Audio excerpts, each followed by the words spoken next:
बिस्मिल्लाहिर्रहमानिर्रहीम। अस्सलाम वालेकुम। शेफ़ उज़्मा के किचन देसी पकवान में खुश आमदीद। आज मैं आपके साथ बीफ यखनी पुलाव की बहुत ही मज़ेदार और आसान सी रेसिपी शेयर करूंगी। चावल अमूमन घरों में बनाए जाते हैं, तो क्यों ना हम उसको बहुत ही मज़ेदार और आसान तरीके से बनाएं। तो मैं आपको आज बहुत ही आसान और मज़ेदार तरीके से बनाना सिखाऊंगी, जिसके लिए हमने यहाँ पर लिया है 2 किलो गोश्त। गोश्त में हमने हड्डी भी शामिल की है और गोश्त के हमने इस तरीके से बड़े बड़े क्यूब्स बना लिए हैं। बीफ यखनी पुलाव बनाने के लिए हम यहाँ पर गुलनूर के बासमती चावल यूज़ कर रहे हैं। इनकी क्वालिटी बहुत ही बेहतरीन है और ये बहुत ही खिले खिले बनते हैं और ये बिल्कुल भी नहीं टूटते। बीफ यखनी पुलाव बनाने के लिए सबसे पहले हम यखनी तैयार करेंगे, जो कि हम प्रेशर कुकर में तैयार करेंगे। यहाँ पर हमने लिया है 2.5 लीटर पानी और इसमें हम शामिल कर लेंगे 2 केजी गोश्त। साथ ही हम यहाँ पर हड्डी का गोश्त यूज़ कर रहे हैं ताकि जो यखनी है वो बहुत ही ज़्यादा लजीज बने। गोश्त डालने के बाद अब हम इसमें लहसुन शामिल करेंगे। 1 टेबलस्पून भरकर हमने इसमें लहसुन शामिल कर लिए। 1 अदद बड़े साइज़ का हम इसमें प्याज शामिल करेंगे। इसको हमने 4 हिस्सों में काट लिया है। 1 अदद बड़े साइज़ का हमने यहाँ पर टमाटर लिया है और इसको भी हमने 4 हिस्सों में काट लिया है।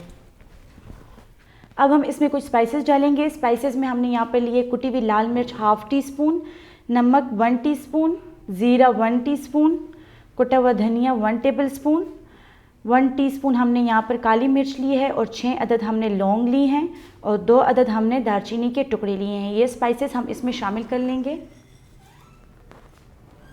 स्पाइसेस डालने के बाद हम इसको कवर करके 30 मिनट के लिए रख देंगे। 30 मिनट्स हो चुके हैं, इसका प्रेशर ख़त्म हो चुका है। अब हम इसको खोल कर चेक करेंगे।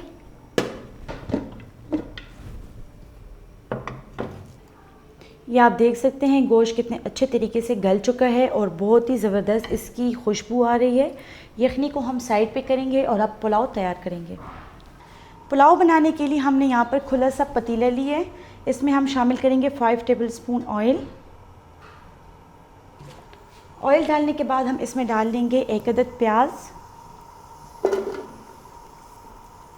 साथ ही हमने यहाँ पर चावलों को भिगो दिए। 1 किलो हमने यहाँ पर चावल लिए। ये गुलनूर के बासमती चावल हैं, इसलिए आपको इसे ज़्यादा भिगोने की ज़रूरत नहीं है। बासमती चावल आप साथ ही उसी टाइम भिगोएं जिस टाइम आप इसके लिए तड़का तैयार करें। प्याज इसमें गोल्डन ब्राउन हो गए हैं। इसमें हम डालेंगे यहाँ पर 1 टेबलस्पून ज़ीरा, 1 अदद तेज़पात और 1 टेबलस्पून हम इसमें पानी डालेंगे और फ़ौरन से ऊपर से ढक्कन लगा देंगे। ज़ीरे का तड़का लगाने के बाद अब हम इसको खोल लेंगे।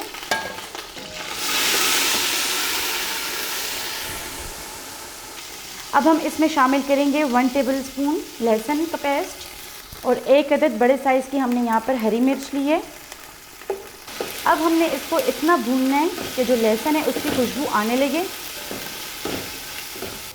लहसुन इसमें भून चुका है। अब हम इसमें टमाटर डालेंगे। 4 अदद हमने यहाँ पर नॉर्मल साइज़ के टमाटर लिए और उनको हमने स्लाइसेस में काट लिया। टमाटर के साथ हम यहाँ पर डालेंगे 1 टेबलस्पून पानी और फ्लेम को हम थोड़ा सा हाई कर देंगे ताकि टमाटर इसमें अच्छे से नरम हो जाएं। टमाटर इसमें नरम हो रहे हैं, इस दौरान हम इसमें स्पाइसेस डालेंगे।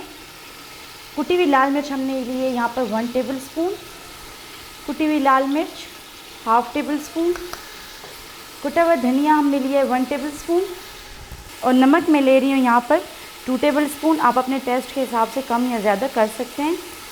स्पाइसेस को हम टमाटर के साथ अच्छे से भून लेंगे।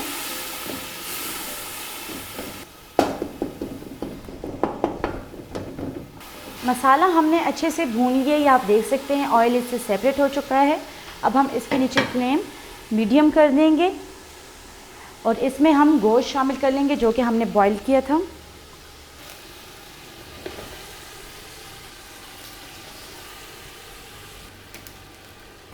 गोश्त को हमने मसाले के साथ अच्छे से भून लेना है।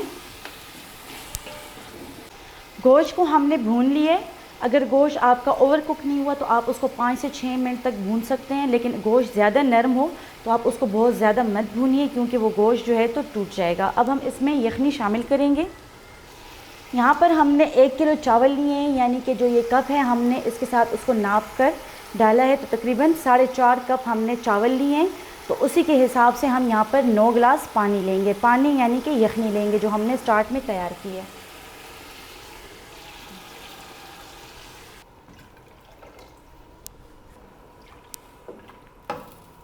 यखनी डालने के बाद जब तक यखनी को बॉयल नहीं आ जाए, इसमें हम चावल नहीं डालेंगे।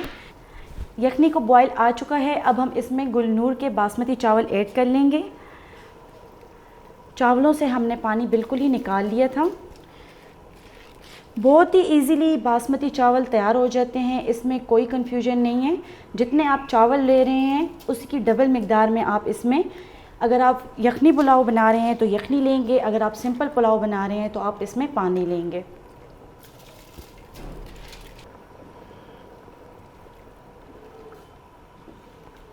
इस पॉइंट पर जब इसको दोबारा से चावल डालने के बाद बॉयल आ जाए तो आप इसमें नमक वगैरह चेक कर सकते हैं। इसी पॉइंट पर आप इसमें नमक की कमी को पूरा कर सकते हैं। जब पानी खुश्क हो जाए तो आप इसमें कोई भी मसाला या नमक ऐड नहीं कर सकते। अब बॉयल आ चुका है, अब हम इसमें लेमन शामिल करेंगे। 2 अदद हम इसमें लेमन निचोड़ लेंगे। इसमें आपने लेमन के छिलके बिल्कुल भी नहीं डालने, क्योंकि जब छिलके चावलों में डाले जाते हैं तो चावल उसके साथ कड़वे हो जाते हैं। आराम से हमने इसको मिक्स कर लेना है। अब इसके बाद हमने इसमें चम्मच वगैरह बिल्कुल नहीं हिलाना। अगर हम चम्मच हिलाएंगे तो चावल नीचे से जलना स्टार्ट हो जाएंगे और पानी ऊपर की सतह पर रह जाएगा। अगर आप किचन के हेल्पफुल और यूनिक गैजेट्स बाय करना चाहते हैं तो हमारी दराज शॉप इजी किचन को विज़िट करें, जिसका लिंक डिस्क्रिप्शन में मौजूद है। पानी आप देख सकते हैं इसमें खुश्क हो चुका है। अब हम इसके ऊपर डालेंगे गरम मसाला। 1/2 टीस्पून हम ऐसे हाथ की मदद से छिड़क देंगे। गरम मसाले के बाद हम इसमें डालेंगे काली मिर्च का पाउडर 1 टीस्पून, और लास्ट में हम इसके ऊपर 2 अदद बड़े साइज़ की मिर्चें तोड़कर रख देंगे। अब हम इसको कवर करके 15 मिनट के लिए दम पर रख देंगे और इसके ऊपर हम कोई वेट रख देंगे। 15 मिनट हो गए हैं, अब हम इसका दम खोल लेंगे। बहुत ही ज़बरदस्त यखनी बीफ पुलाव तैयार है। ये आप देख सकते हैं कितनी ही खूबसूरती से ये बने हैं और खिले खिले बने हैं, और ये बनकर मज़ीद जो है तो लंबे हो गए हैं। अब हम इसको डिश आउट करेंगे।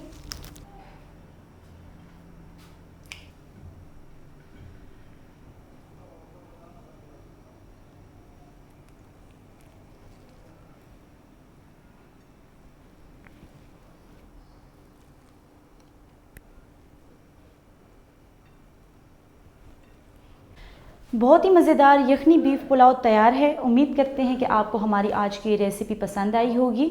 आप भी इसको घर में ज़रूर ट्राई करें और कमेंट बॉक्स में अपनी राय का इजहार ज़रूर करें।